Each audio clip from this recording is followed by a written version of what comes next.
Welcome to A Woman's Brew, where women talk about beer. In today's episode, we're sipping and savouring some more sessionable level stouts. That's a lot of S's. I'm Joanne, and this is Tori. Hello, hello. And we're two beer-loving women on a mission to get more people drinking and talking about great beer. Come join us.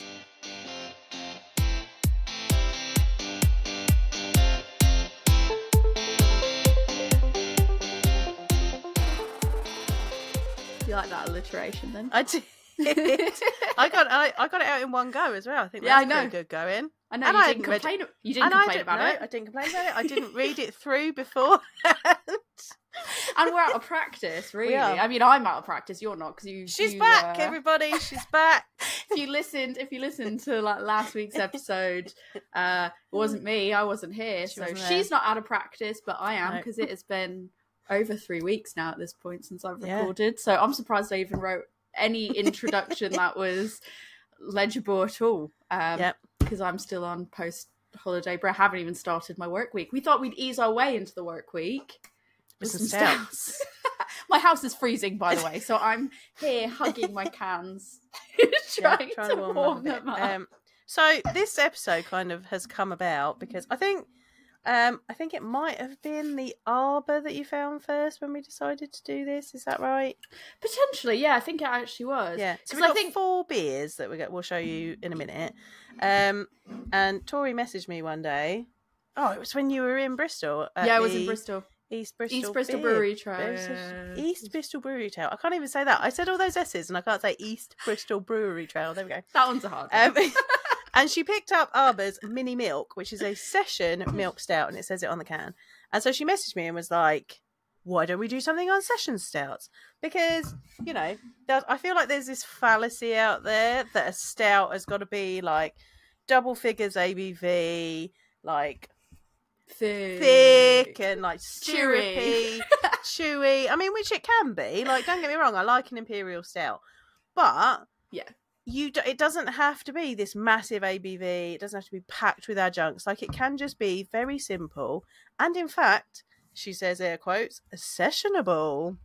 Where a session is, you can drink several and not fall over when you stand up. Yeah, because I guarantee someone will listen to this and they will be like, but there's no such category as a session stout. It's like, yeah, we know. And it's not, we're not trying to go for... We've done low and no alcohol episodes before, especially we had stouts on those. Obviously we've done like imperial ones, we've done table beer, we've done a lot of different episodes. And like this, the aim of this isn't for it to be like, oh, an actual category. We just thought it would be fun to look at something that was more those like what you think of when you think of like session levels of beer. Like when you think about it from an IPA perspective, you go like, what's a session level beer? And thinking of it kind of from that perspective, and hopefully, because I think I've had the mini milk before. I've had 2 of the beers that we're going to drink. I don't think I've had any of these. And 2 I've not had. And so I think for me, it's like, for both of us really, it's kind of like demonstrating of, we like our stouts, we like big bold flavours as well. I mean, I like thick stouts, I like but I also have found that there's been some thinner ones that are quite enjoyable and flavourful. Like a stout doesn't have to be like you can still get a flavourful stout and a satisfying stout. It's all those S's again. You're good with the S's. It's just East Bristol Brewery Trail. You can't do that one. I just can't do that one without it being like double figure ABV. It doesn't have to be. It can be, and I mean, we're talking about some of them are super enjoyable. Yeah, that as well. No shade. Like a imperial stout is great as well, but like. I think there's a nasty rumour going around that if it's not in double figures, then it's not a good beer. It's not a good stout. It's not tasty. I don't think that's true, and we're going to try and prove that today with these beers that we've got.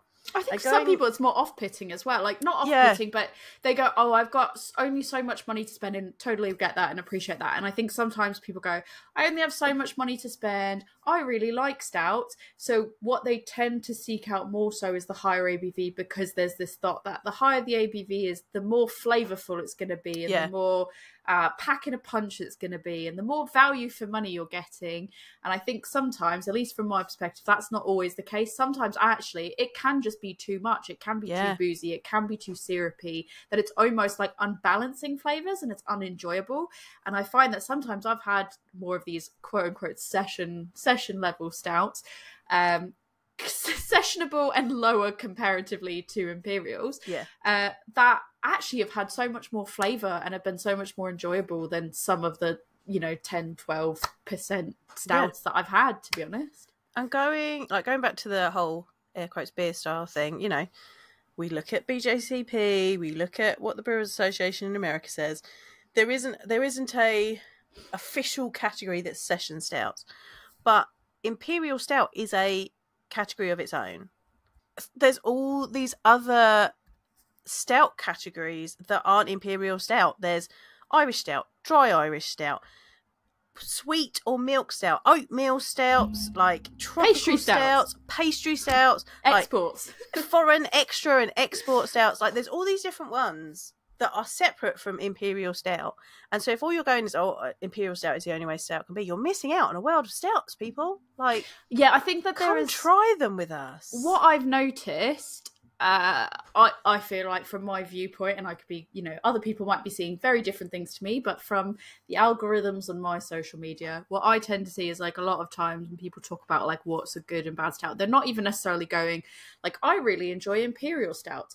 They just go, I really like stouts. But all the ones that they tend to gravitate to are imperial stouts specifically. And when something isn't an imperial stout, it's like almost like it's less than. Yeah. But it's like you're not comparing apples to apples in that situation. So it's really hard because you're looking at things that can sometimes be quite different, and going, I really like this one. I like this dry stout. And then you have a pastry stout and you're like, I don't like this as much as this. It's not good. It's like, but they are very different. But I do think that I tend to see people when they talk about stouts nowadays, more so than maybe a year or 2 years ago, it feels like imperial stouts are like the hotness. Imperial stouts and like smoothie sours feel like they are the hotness of the moment. And I'm not complaining because I personally like both. I like both too. Like no shade. There's nothing wrong with an imperial stout. Love them. But I find the same thing with sours as well, as people, when they talk about sort of like what are examples of good and bad and what they really gravitate towards and what seems to be like the thing they want to talk about. With sours, it's like smoothie sours and anything that is not like this thick, full-on... Stick a lambic in there. In your face. Blow their minds. Yeah, in your face, like that type of sour. It's a different type of sour. It's like, oh, well, that's not... either not as talked about or it's not as good, or there's this like thought process that it doesn't live up to this expectation of sour. And I find, I could be wrong, other people might be seeing different, but I don't know if you feel the same, but I feel like when people talk stouts, it tends to be like imperial stout, even though they're not naming it imperial stout, they're just going stout, but really what they mean is like for an imperial stout. And if that's what you enjoy, then cool. But it's that I think it's going back to that whole like, if you don't like this type of beer, then you don't like beer. And that's not true, because there's such a world of beer out there. Like, let's not gatekeep and stop people from coming in and finding something that they'll enjoy by saying this is the only beer that you can like, because that's not true. So we're going to try some different ones today. We encourage you to try some of them as well. See if you can find something new that you like. And if you've got any recommendations for these quote-unquote session-level stouts for us, let us know, because we are always on the lookout for any kinds of stouts, really. Any kinds of delicious, tasty stouts that you can give us.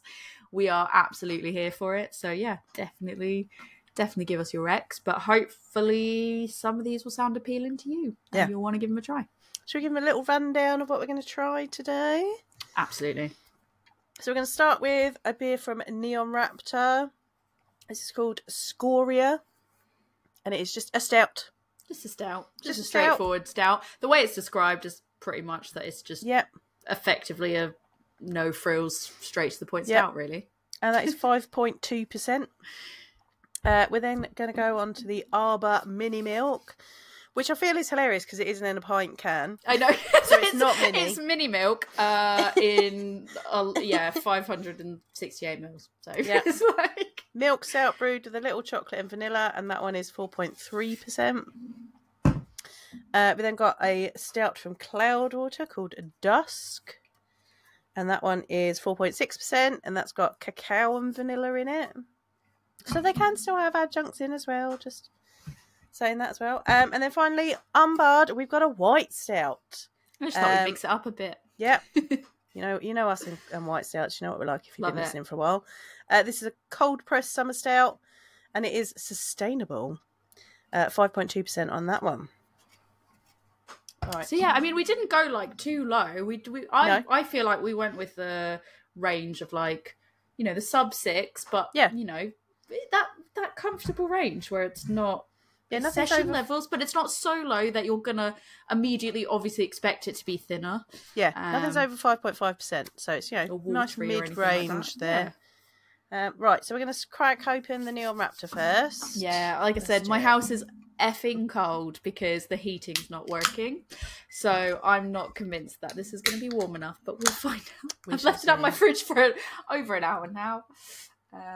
So if you're new around here and you're like, why are they talking about the temperature of their stouts? So a stout, because it's a darker beer, generally you want it slightly warmer for all of the flavours and aromas to be released. So that's what or if you're like me, I do genuinely tend to, if I'm not doing it for podcast purposes, because I think it's difficult. It's different when it's a podcast because we only have so much time. So I like to have it more at the right temperature when we're doing podcasting. But like if it's just me at home on my own, or sharing a bottle with somebody, I personally like to start it colder because I like to see how the flavour morphs and changes as it warms up. And that's just my personal, I know some people are just, they're not into that, or they just, they don't enjoy that.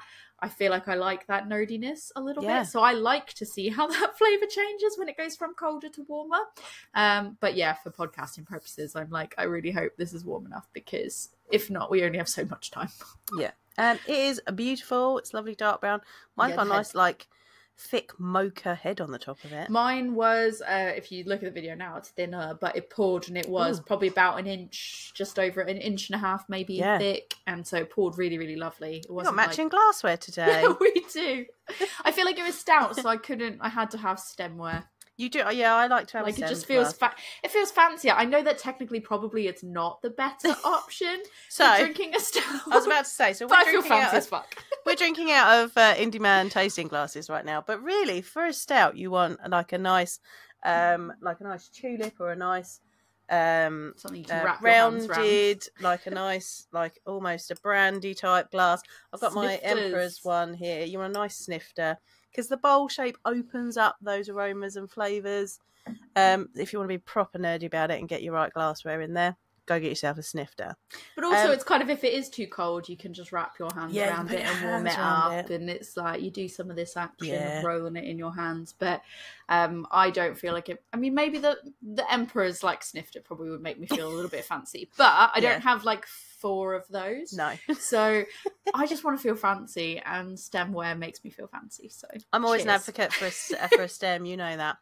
This smells Tekus for days. I wish they made like I know this is kind of like I know that these glasses are sort of like in their own way, I guess, baby Tekus, but I really wish that someone would make a baby Teku set. Yeah. How good would that be? That's another idea I've put out into the world. Someone make baby Tekus, because I would love it. I would buy it. I would use it. Do you reckon there'd be a real pain to clean though? Yeah, but I don't care. So I've got some glasses that are a pain to clean. I mean, yes. And that is just the nature of how it is. It's the nature of the glass. It's painful to look good, isn't it? I mean, these aren't the easiest toys to clean. Like, get me a baby Teku. I would love it. This smells amazing. It does smell good. It's Go nice back and to roasty. the beer. Roasty. Bit of chocolate in there, like cacao nibs. Yeah. Cacao, definitely cacao. Because I do feel like I've talked about this before, and I'll talk about it again, I'm sure. But I do feel like there is almost a difference between that, like the chocolate can just hit so different. Cacao has that like bit of bitterness to that aroma, that chocolatey aroma as well. For me, it's like I can pretty much always tell when something's like cacao versus if they're trying to emulate more of like a milk chocolate, like that creaminess, like that level. And this is definitely more like cacao chocolate. Yeah. A little bit nutty, maybe. Yeah. I feel like cacao goes so well with the roasty, though. Yeah. And that's it. It's just like, it works so well together. All right, we've been talking about it too long. Let's drink it. Yeah. This is incredibly smooth. Yeah, it really is. I was not expecting. I don't know why, because there's nothing like there's nothing here that would make me feel biased to go, it's not going to be smooth. There's going to be a bit of, I don't know, slight bit of carbonation or something. I don't know. Something in my brain was just not anticipating it to be the silky, velvety smooth, and it really is. It's quite like mouthfeel wise. It is quite full. It's full. It's definitely full. Well, they've used oats, so that would help with that. Yeah. Oh no, it's lovely. Like, how could you drink that and be like, I mean, this is, what did I say it was? 5.2%, right? And if someone, it's not double figures, so it's going to be thin and watery. It is not. No, it's not. So it says, like its rocky namesake, Scoria is dark with a relatively low density. This is a traditional straight-up stout, both rich and delicate. It pairs perfectly with food and or friends. Oh, it's our first beer since you came back. It is. I was just going to say that. Oh, that was heartwarming. That was wholesome. That was a wholesome moment there. It was. But yeah, I think even I'm guilty of that unconscious bias because I wasn't expecting it to be quite as full on mouthfeel as it was. I didn't think it was going to be like watery thin. No. But I wasn't expecting this. It's beautiful. And it has got that like cacao and nuttiness to it. Yeah. Like it's not even got like, there is some roasty, but not the bitterness. I was expecting there to be a bit more bitterness. Yeah. No, there's not a lot of, like, the roastiness is a little bit more subtle towards the back end. And the bitterness, like you were talking about, there's not a lot of bitterness there. Like, it's not so heavy. Like, yeah, it's there, but it's almost like a balancing bitterness. It's and really not as much well as I expected. balanced. It's not as bitter as I expected from the cacao aroma. Because I think I almost, like, when I can tell something is like a bit more cacao and it has that smell to it of that type of chocolate, I instinctively just go, oh, this isn't going to be as chocolatey as I want it to be. Yeah. But this one is chocolatey wise, like it really tastes like what you get from like a chocolate bar. Almost. Yeah. Yeah. Do you know what? I'm getting Snicker vibes off of it. Oh, let's see, hold on.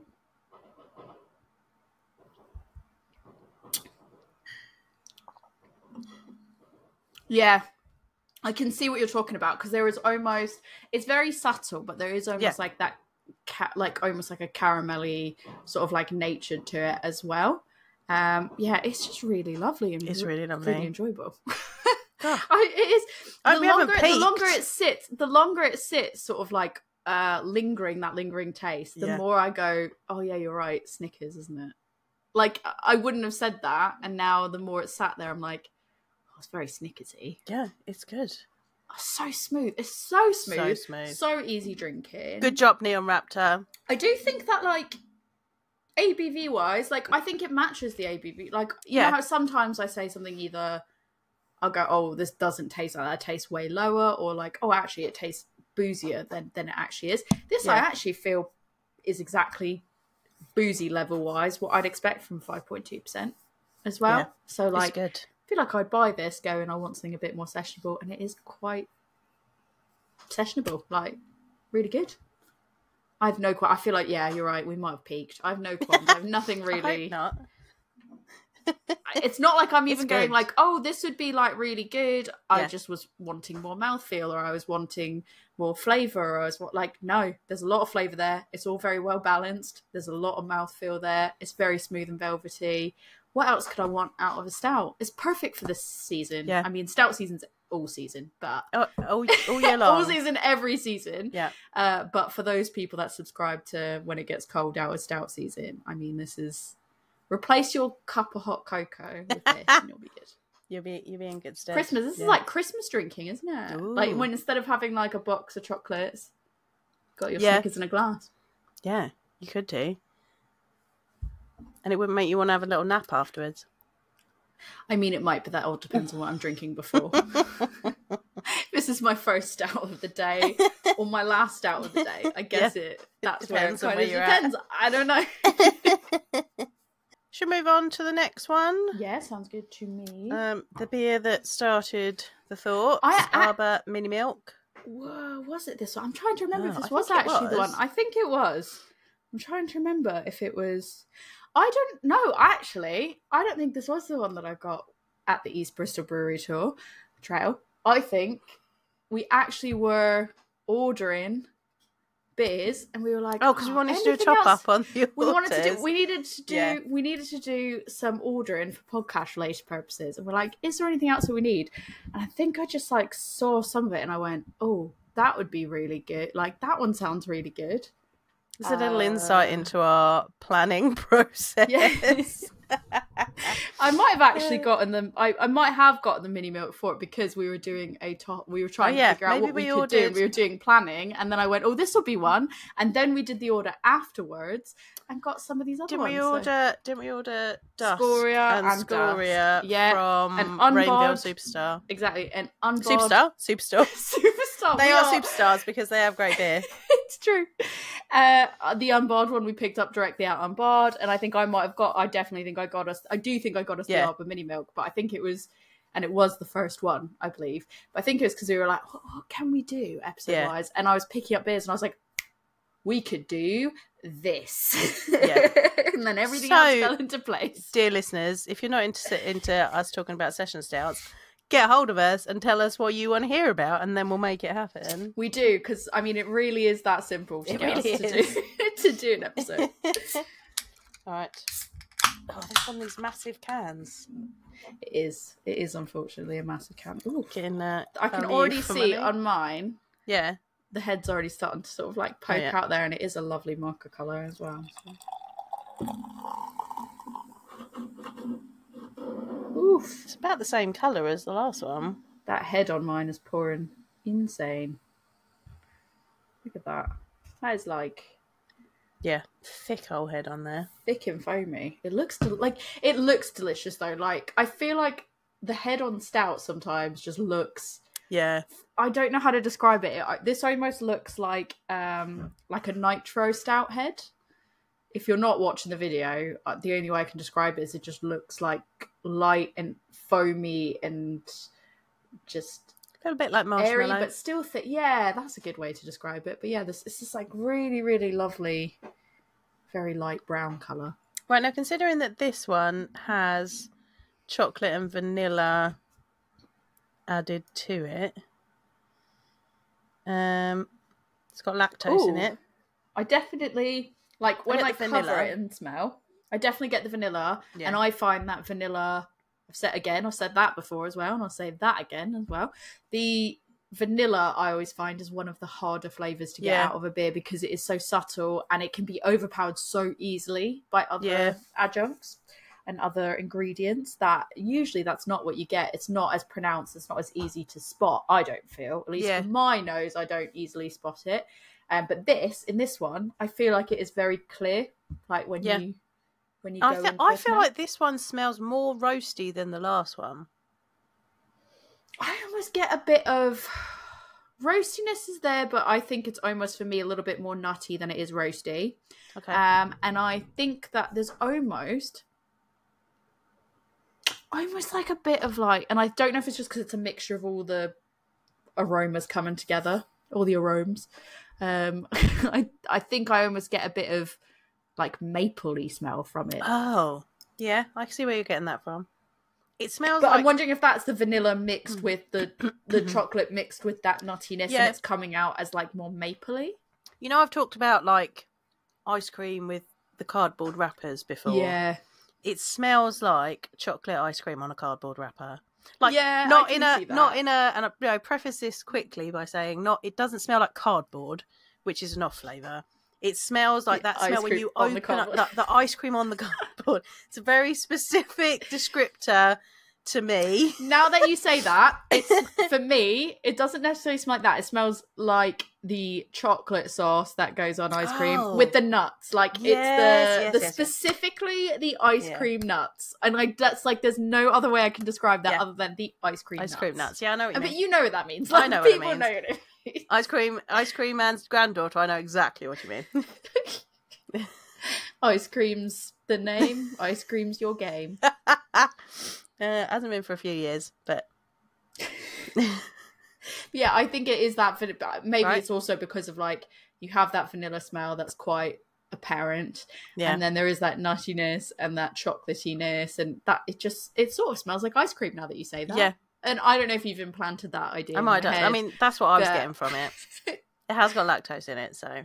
But tell me that doesn't smell like chocolate sauce, not hot fudge, chocolate sauce, yeah, and ice cream nuts. Yeah, on vanilla ice cream. Yeah. All right, let's taste it.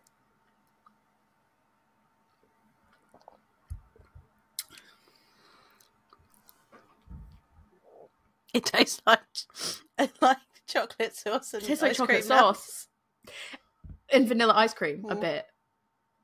Like it really does, like a little bit, because I think it's that creamy lightness. It's that there's almost like I don't even want to say creamy because I feel like if I say creamy, it kind of comes across in a different way. Milky, maybe. Yes, almost. well, it's mini mini milk. Yeah, milk chocolate. I mean, it is milk chocolatey. I mean, have you ever had a mini milk? No.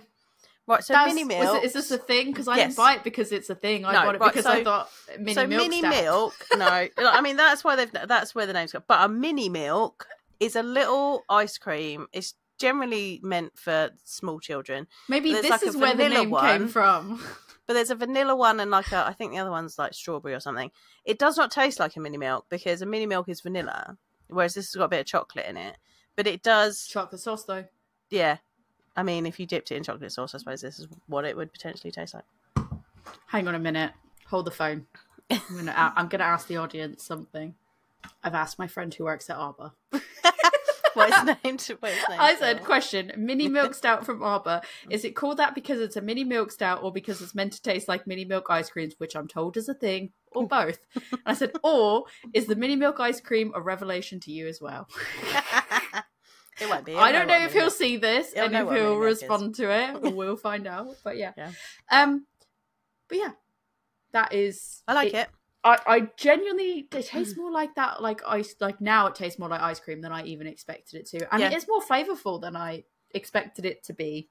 I don't think body wise it tastes as full as the Neon Raptor. That's not in detriment to the beer, and I think it's drier.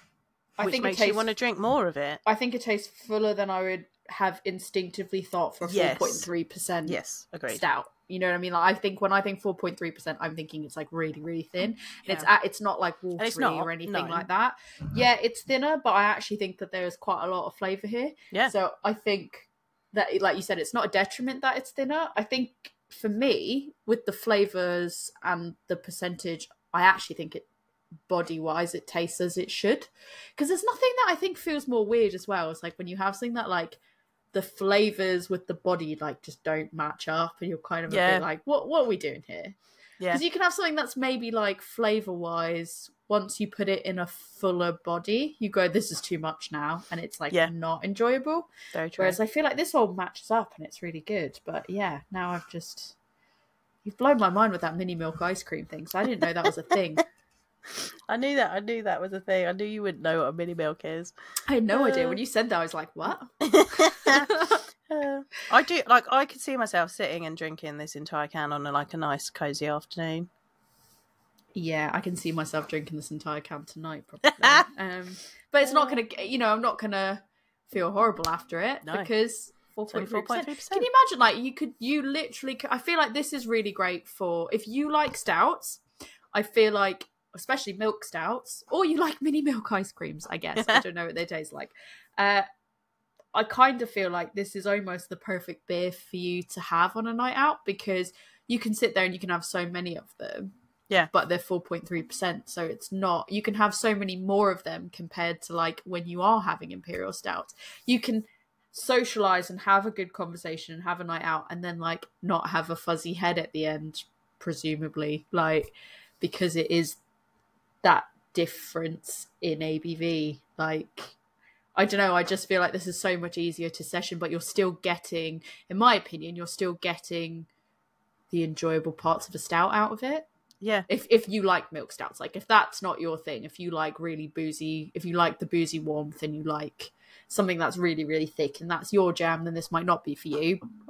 But for me, what I like out of a stout are those chocolatey flavours. I really like, you know, that cream. Like for me, I like that creamy milkiness, that nuttiness, that roastiness. And I feel like this for me is perfect for like a session night out.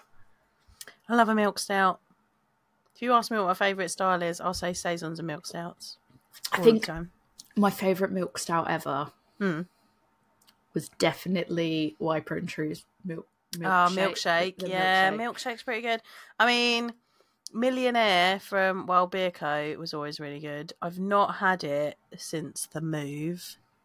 But I've never disliked it, but I felt like I just think that the Wiper and True one was the most milk chocolate, because like sometimes I find that people go, oh, it's a milk stout, and like what you're getting out of it is that chocolate is like the cacao that's put into it, and like the bitterness levels just weren't balanced enough in a lot of like what I find, because I'm very sensitive to like bitterness. I find that they're not always as like well balanced. It can be a little bit too bitter, and I think I've found in the past with Millionaire that there's like a higher level of like bitterness than what I tend to enjoy. So I never got that with it. Interesting. I believe that somewhere around here has actually got the version that's now brewed at Curious on cask. Oh, that's interesting. Might need to go seek that out and see if I can try some and report back. Definitely do. But secret mission. This is secret podcast mission. Secret side quest. I don't. We either drove by or walked by someone the other day. I can't remember. I think it was when we were in Japan, and it just was a person that I was like, that person looks like they're giving out side quest missions. Like, do you ever see somebody like that and you go, that person looks like you're going to them to pick up a side quest? That is, I distinctly remember like the other night being like, oh, you definitely get a side quest from that guy. Well, there was somebody walking around Japan. We saw him on 2 separate occasions at least. Yeah. Wearing like a Santa I've got a photo of him I have to show you. Wearing a Santa costume. Right. And then like dragging 2 stuffed animal squirrels that were like quite flat behind him, just like walking. I think as you do. He must work for like a bar or something, because he was with all these like bar. It's really, I can't explain the culture in Japan. Like if you know, you know. But it was like just how it was, and we were like, Rick was like, "What is going on there?" And I was like, "Oh, I don't know. That's a bit weird." And then we saw him again, and I was like, "Well, that guy looks like he could potentially give you a side quest mission. Like he's like, one of my squirrels got out. Help me find him," or something like that. Like, you know how you just see certain people, and you're like, "Oh yeah, this person is perfect as an NPC to give me a side quest." But that'll be your side quest mission. Go and try for the podcast. Go and try to find that on cask, and I accept it. I accept my mission. Mission, should you choose to accept it. Try it and report back. But yeah, I thought we peaked at the other one, and I was worried that everything else would just pale in comparison. But this one has been very enjoyable, very sessionable. Yeah. Flavourful. I don't really have any critiques to go, if it was more like this, I'd like it, or if it was more like that. I think for me, it's all around enjoyable. Yeah. There's nothing else really to say there. And with that, should we move on to the next one? Let's. Right. Next one. We have Dusk from Cloudwater. So I was reading the back of this just now, and I feel like it just speaks in my voice. All right, read it out for the class in your voice. The superbly sessionable stout is defined by its massive flavour without sacrificing any of its drinkability. Ooh. The perfect pint at sunset, or those times when you are totally over hops, this light and well-rounded stout is a classic everyday drinker. That sounds like me, doesn't it? Yeah. The base is rich with complex flavours from 9 different malts, backed up by a deep chocolate aroma and balanced sweetness after infusing with cacao and vanilla pods. Ooh. Sounds good. The only thing that I'm concerned about now, though, is we have had, I'm going to be transparent before we even crack this can open, we have had 2 really, really good stout. Yes, so this is going to have to live up to. It's got to, yeah. High bar. 2, they have set the bar here already for themselves quite high by declaring that it is superbly sessionable. Yes. And talking about how flavourful it is and how they haven't sacrificed that flavour. If I don't get flaves out of this, she's going to be mad, people. I am going to be really disappointed because I'm going to be like, she's not going to be mad. She's going to be disappointed. Yeah, I'm going to be disappointed. Which is worse. It's like, like a sad dad moment. Like, I am literally like, I've just had two really good ones that prove it can be done. Yeah. And you are self-proclaiming, this Come is what on, you're going to do. Cloudwater. You got to deliver. So let's find out if I'm going to be sad dad or, I don't know, happy dad. I don't know. Just being dad today. But yeah, being dad today. I'm your dad now. Look at me. I'm your dad now.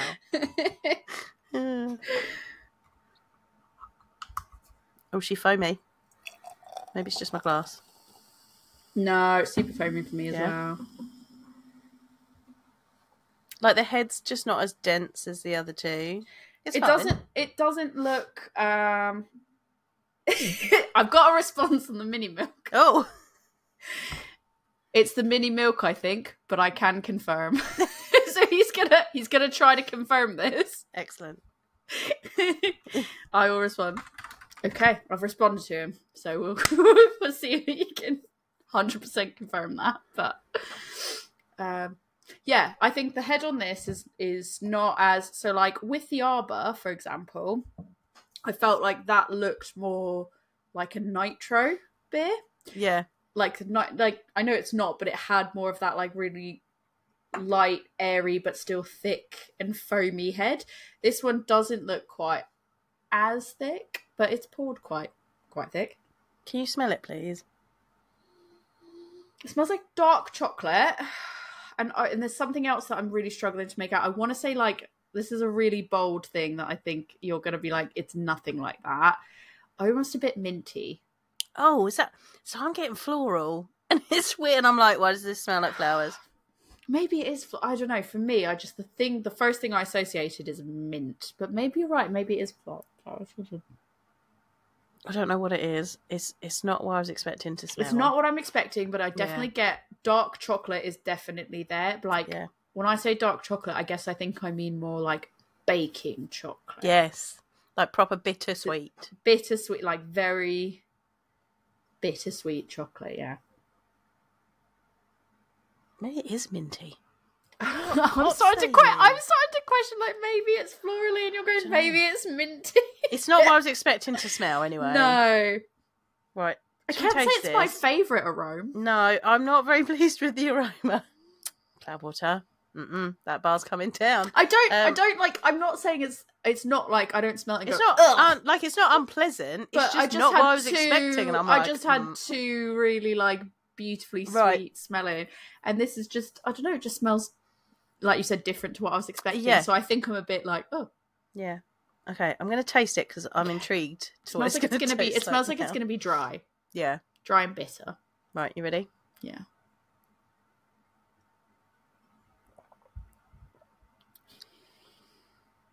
It tastes a lot different than I thought it was going to taste. Yeah. I get the vanilla.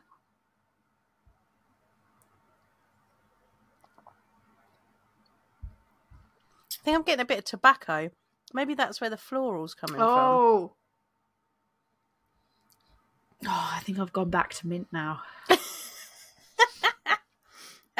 There's just like there's a part of that aroma that I can't put my finger on what it is, and like my brain's trying to associate it to the closest thing that it like can. Yes. And I think that's why it's bouncing back and forth between mint and what you're suggesting. It's fine.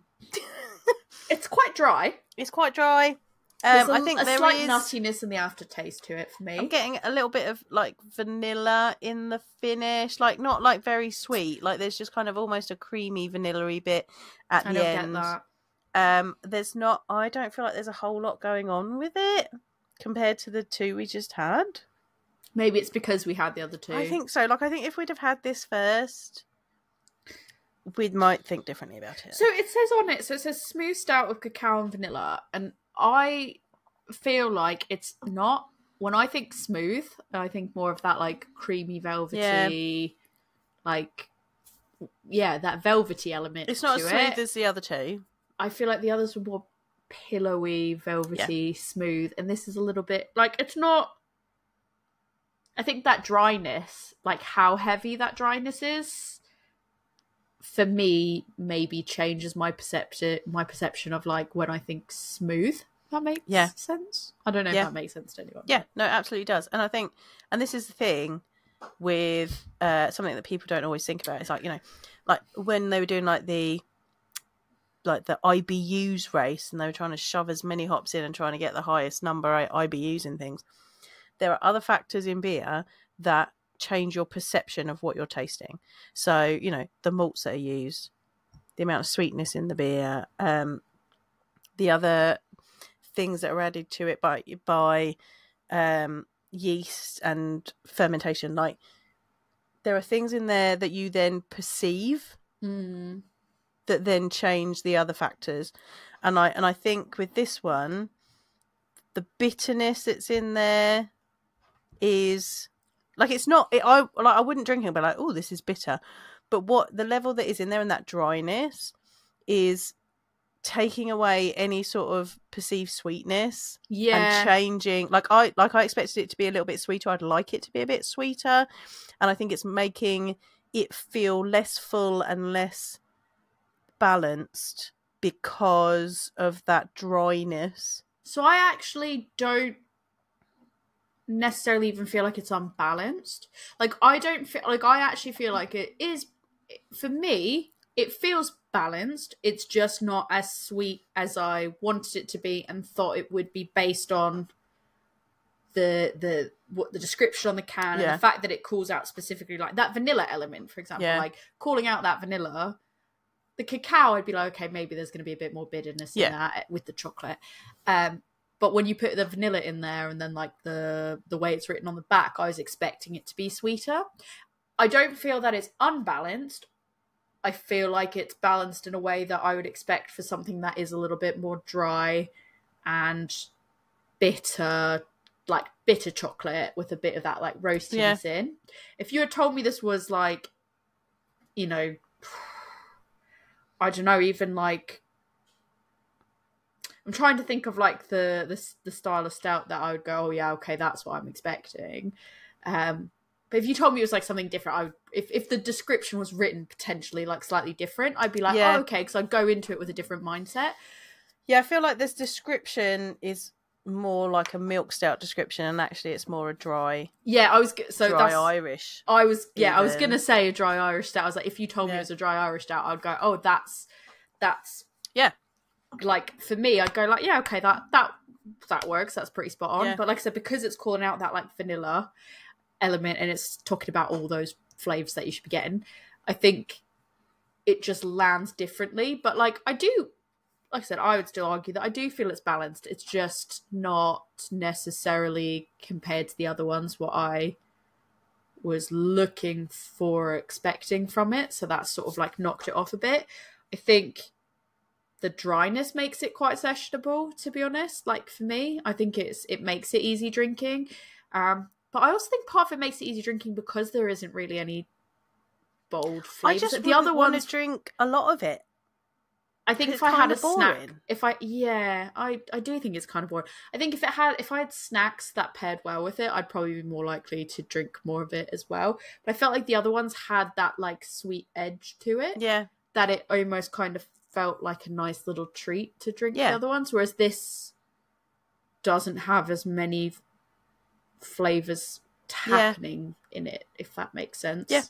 So yeah, I guess I'd agree. It is a little bit more boring. I wouldn't drink the whole can of it because it's just a little bit boring. If we'd have had it in isolation, like if I hadn't had these other two before, I wouldn't be so harsh on it now.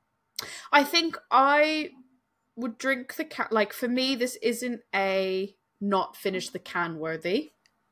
For me, it's like I'd finish the can, but I don't. If I was at a pub, I don't think I'd be like, let me have another one of it. Yeah. You know what I mean? Like, and if I like, there are certain beers that I have tried that I've gone like, if there's not really like, if I went to a pub and all 3 of these stouts were on the menu, and let's just say everything else that they were serving were things I've already had, it wouldn't be the one that I pick from that menu, if that makes sense. Like, there are certain things, like, I think the mini milk, for example, like, I'd be like, oh, I'm going to have that again, and I could have that, like, back to back to back. Yeah. This one, I'd have it once, and I go, oh, this is good. Like, it's nice, it's enjoyable, but I don't think I'd go up and order it again. Like, especially if I went out someplace else and they had it as well, I'd be like, well, let me try something different. Because it didn't make a standout impression to me that I'd be like, I need to seek this out and have it again. Yeah, no, definitely not. But I think if this is your style, if this style of stout is your style, then you might be like, oh, only session that. It's not a bad beer. No. It's just not as good as the other 2. It's not as good as the other 2 for us because of our taste in stouts. Yeah. But like, I think, I mean, if it was like, if Irish dry stout, like if you like Guinness, you'll probably like this. Oh, I think you'd probably like it more than some other Guinness. Yeah. Wannabe knockoff. Yeah. Attempting to be Guinness. Definitely. Beers that I won't say, but probably better than that. But I don't know. So, but yeah, it's all right. Yeah. Like I said, for me, it's definitely finished the can worthy. Like, I think that there's enough going on with it, and it's enjoyable enough for me that I'd probably finish the can. Last one is like, we love to chuck a curveball in. I really liked this one as well. White Stout. I ordered this when it came out. So I was getting some other beers anyways from them. And I really enjoyed it because I was like, cold press summer stout. All of this is, I love it. I love summer weather, summer stout. Like, that to me is great. And yeah, the idea of cold press, like coffee, it's just, to me, overall. And the label's beautiful. Look at that beautiful label. It is gorgeous. Like, they do just have, like, Unbarred have the best labels. Like, this looks like luxury wallpaper in a fancy house. It does look like luxury wallpaper in like in the house of someone that you know has paid for an interior designer. Yes. Like, somebody has interior designed that house. And that's your wallpaper, 100%. I'm pretty sure Gordon had like a program on with Sarah Beanie doing somebody's house up the other day, and she had wallpaper with birds on like this. Maybe this is wallpaper. That's just like, that's good. We'll use this. Buy it up. We're gonna make a label out of it. Well, I don't know whether it's a mistake to read the can. Let's not read the can. We're not going to read the can because we're not going to jeopardize that. Let's just do it. Yeah. I do like Unbarred artwork. I did take my Stoutzilla shirt to Japan with me, and I did our hotel was in viewing point of the Godzilla statue. Fun. And I did wear it, and I'm pretty sure people probably had no idea, but were probably like, Godzilla. So yeah. Oh, the head on yours is so much bigger and longer lasting than mine. Ooh. I do get that cold brew coffee smell. And I am digging it. Well, for those that are listening, this is a very different colour from all the others. It is like orangey gold colour. Yeah. Orangey feels right. Orangey. And it's got like a nice thick foamy head. For one of us. White head. I get cherries. I get that that when I say like that cold brew coffee, it's like similar to how that like the Siren Affogato landed, and like those coffees where you get like coffee crystal. Yeah. It's like that type of coffee. I had to give it a swirl. Oh, it smells amazing. It's a bit like, I want to say there's almost like a bit of like caramelly type aromas in there. Yep. Like almost maybe burnt caramel potentially. Yeah, like burnt sugar. Yeah. Did you ever do that? That's a question. Did you ever do that as a kid, like, or as a young adult? Like, did you ever put like sugar on a spoon and then just be like, I want to make caramel out of it, or like put it in a pan to make caramel out of it? I mean, I probably have, but not like as a child. I'm going to make caramel. Oh, I definitely did. I was like, Yeah. oh, you can make caramel if you do this. I remember doing it because you'd like do it on a spoon and then you could put it in the fridge. And so like if you did it on a spoon, it would almost make like a lolly. Yeah, no, never done that. Yeah, I definitely did it. I don't even think anyone ever like...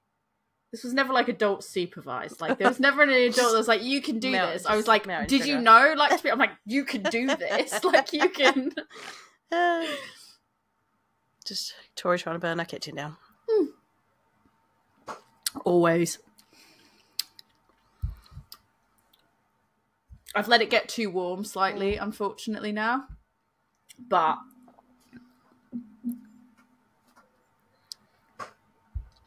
it's got a nice mouthfeel.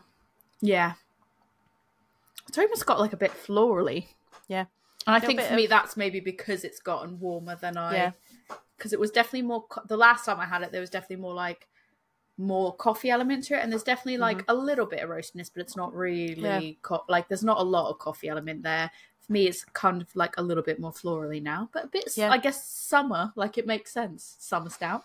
And it's got a touch of acidity to it. Rather than roastiness, it's got acidity that's doing that cleaning of your palate, which I quite like. Yeah.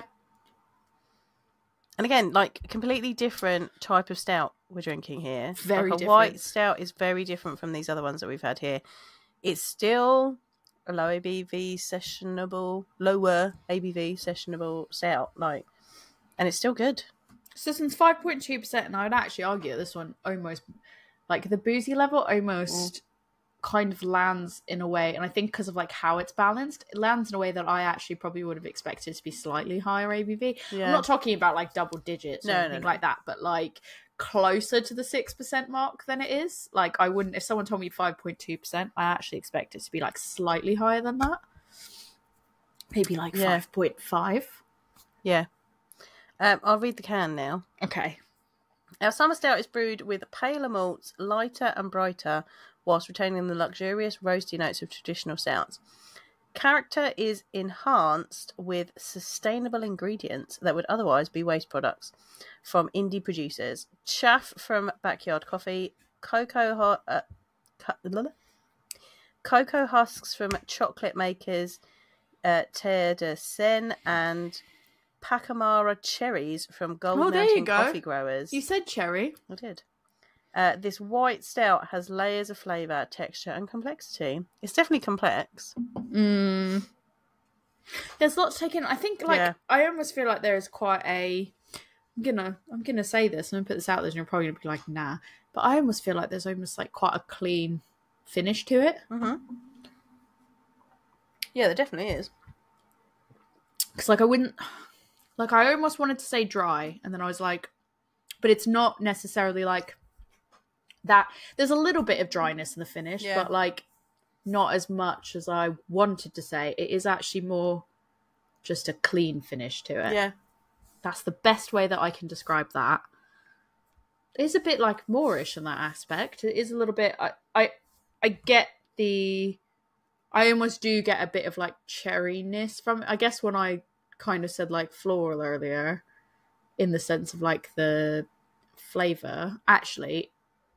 Knowing about that cherry element to it, I think I do get like a little bit of cherry, like that element of like I can't describe what this tastes like. Maybe it's cherry. I don't know. I'm gonna Google it. But it's from coffee, so I imagine that's. I think it's coffee related, not cherry related. But there is like this fruit element in it that I can't. It tastes like when you have coffee that is like fruity coffee, like red berry coffee. Medium-sized tree with thick foliage, short internodes, and large leaves. Cherries it produces are long and have a small protuberance. Yeah. So the flavours that come from this, they have complex and intense aromas, medium to dense bodies with creamy textures, and elegant acidity with flavours that swing from sweet notes of chocolate and butterscotch to fruitier undertones that remind me of citrus, red berries, and stone fruits. What? I'm definitely getting cherries, red berries, that acidity. Cherries and red berries.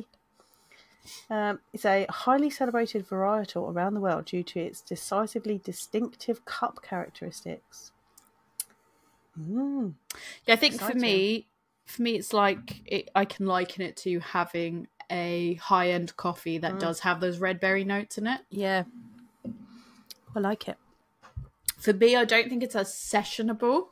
No. As the first two, but it is enjoyable. Like, I think in the grand scheme of things, I think for me, it's more interesting and complex than the Cloudwater, because I feel like the Cloudwater was more straightforward. I think if I was going to do a chart for all of them, it would be like Cloudwater at one end, the Unbarred at the other, and then the Neon Raptor and the Arbor kind of like in the middle. Yeah.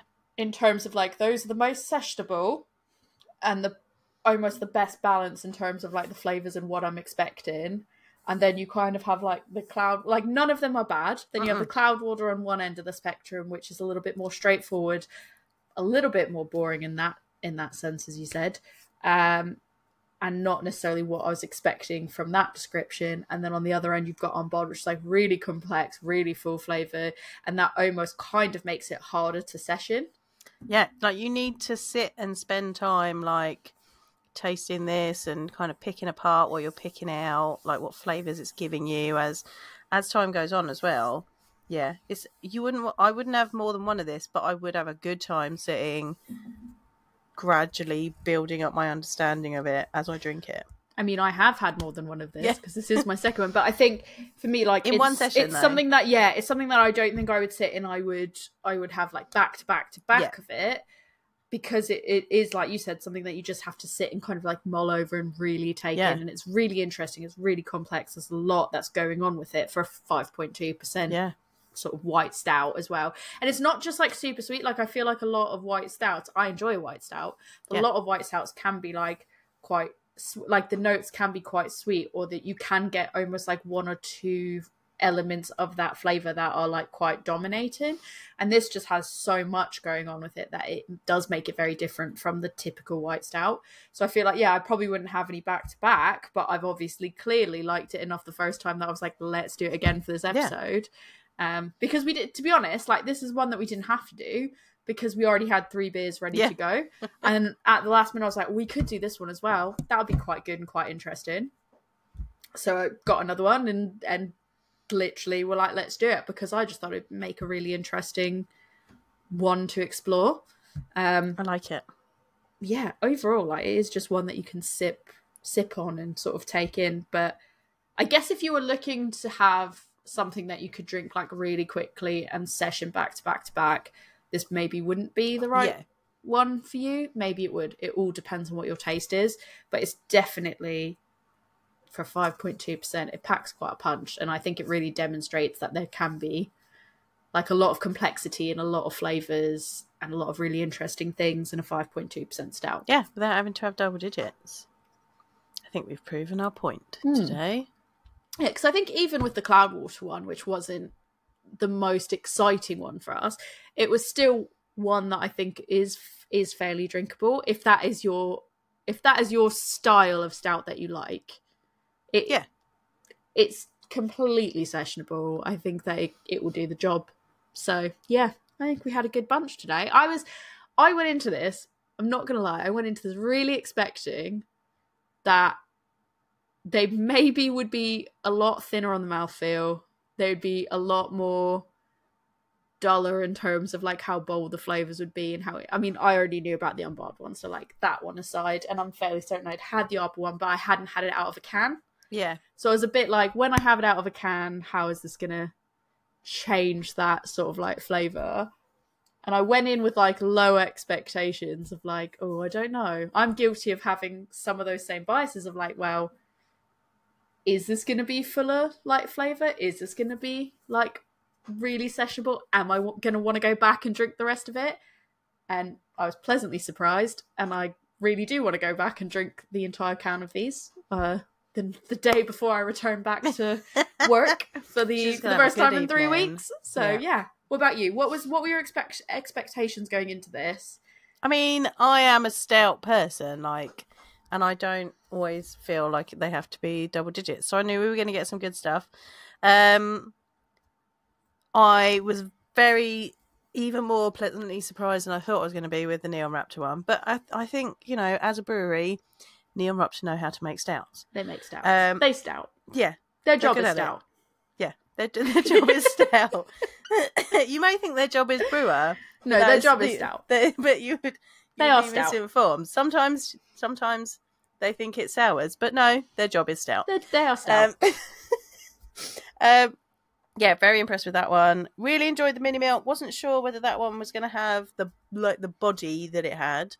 The bar was high for Cloudwater. It's a good beer because Cloudwater also can stout. It's Cloudwater can stout. Cloudwater can barrel age stout. So you know, I'd liked a little bit more from it, but it's still a good stout. Like, you know, I'm really enjoying the white stout. That's just interesting. Just interesting. And I think as well, people don't think that a low ABV stout or lower ABV stout is going to be interesting, and it is. So yeah, because I think for me, I don't ticking all the different boxes to go into like what you kind of mentioned about as well about, you know, you enjoy stouts, you know, they don't all have to be the higher ABVs and everything. Like, I completely agree with that, and that's completely sort of like my standpoint on it as well. It's like, I don't think they all have to be double digit. They don't all have to be super boozy, you know, alcohol warming, that level of like every adjunct under the sun. Like, I don't feel like that always has to be the case. It doesn't always have to be chewy. It can be thinner and still be full of flavour and still be really good, as demonstrated today. I think it's just like, for me, the reason I kind of almost went in with low expectations is because I've always found that like the lower the ABV is, sometimes you do lose some of the things that you love the most about certain stouts. But like, that's because like I'm used to going lower than double digits, but I'd say what I normally stick to is probably around the 6 to maybe 8 or 9% range with stouts is like what my normal sweet spot is for like the stouts that I really like. Sometimes it's imperial stouts, you know, but like the sweet spot for me is probably like that 6% to maybe, you know, 8, 9, 10%. And so like when it's under that 6%, I start going, is it going to be too thin? Is it going to be like this? So I was really happy to be surprised with some of these. It just makes me, I never normally judge big bites. I never normally go in with those like preconceived notions. I just go, that description sounds really nice. I want that. Half the time I don't even pay attention to the ABV. But on this case, because I knew that that's what we were doing with the episode, I thought about it a bit more, and I was a bit like, ooh, what if it is really thin? I don't know. But welcome really to the world of lower sessionable stouts. Welcome. Please join the club. We know that these are good. Yeah. You should definitely try them. Get hands on them. Definitely if you can. should. Try them. And like I said, if you've got your own recommendations for us, please let us know. And if they're not for you, let us know why not, because it'd be really interesting to hear like takes on what you've tried, or if you've had these ones and you're like, they're not for me, like why they're not for you. Just out of sheer curiosity to sort of get another viewpoint on it, really. Yeah. So yeah, and as Joe said, if there's something else you want us to cover, tell us what you want us to cover, and it really is that simple. We will cover it. Yeah. Tori, if people want to tell you about some sessionable stouts that they've enjoyed, or what episodes they would like to hear, where can they get hold of you? Yeah, where can they get hold of me? It's been so long, I don't even know. On Instagram at adventures_in_hoptimism. I think that's me. That's maybe you. That could still be me. I've been telling everyone that's you, so it better still be. Excellent, good. I'm not changed it. I just maybe I've typoed it. I don't know. Maybe I've verbally typoed it. Not sure. So yeah, you can find me there. Gmail, adventuresinoptimism@gmail.com. There's links to blogs in the Instagram, but I don't even think that link works anymore. I think it got balked because I never paid again to keep up the specific I had a very specific link, and I decided because I wasn't updating it, I was going to pay for another domain. And I never changed it back to the correct address now. So I will have to do that at some point. I will be writing about my experiences in Japan and some of the beer stuff that I did there. So eventually when I get around to it, I will do that. And I will update that link in my Instagram. But that is the best place to go. And if you want to talk to both of us, I mean, I was always there, sort of lurking in the background still, even when I was abroad. She was. on Instagram at A Woman's Brew, or you can email us at awomansbrewpodcast@gmail.com. Joe, if people want to talk to you about your stout drinking habits, where can they talk to you? Come to talk to me about stouts because I'm a professional. Stout is one of my jobs. You're just going to be like, I'm a professional. Full stop. Stout is one of my jobs. I am stout. You can find me at my beer school, which is Love Beer Learning, and we're on Facebook, Instagram, X, TikTok, and Pinterest. But you'll mostly find me nowadays on Instagram. You can also come to my website, which is lovebeerlearning.co.uk. I still have my domain. You paid for your domain. I paid for my domain. I couldn't afford the 99p for my domain. I couldn't justify it. I've been updating the blog there for a little bit, so go and check out. There's some more blog posts over there. You're more of a blogger than I am now. Look at that. You blog. Your job is blog. Another job. Stout, blog, all these different jobs. You can also email me, lovebeerlearning@gmail.com. Or you that's it, isn't it? I think so. That's it. I was impressed that you just said X and you didn't go Twitter X. I've been doing it for the last 3 weeks while you haven't been here. So. All right, okay. This is your podcast now, clearly. You can email me. Or you can email me, lovebeerlearning@gmail.com. And come ask me all the questions about stouts. Come see the vlog. On that note, we've got 4 beers to drink. I'm happy to be back. Yay! Yay!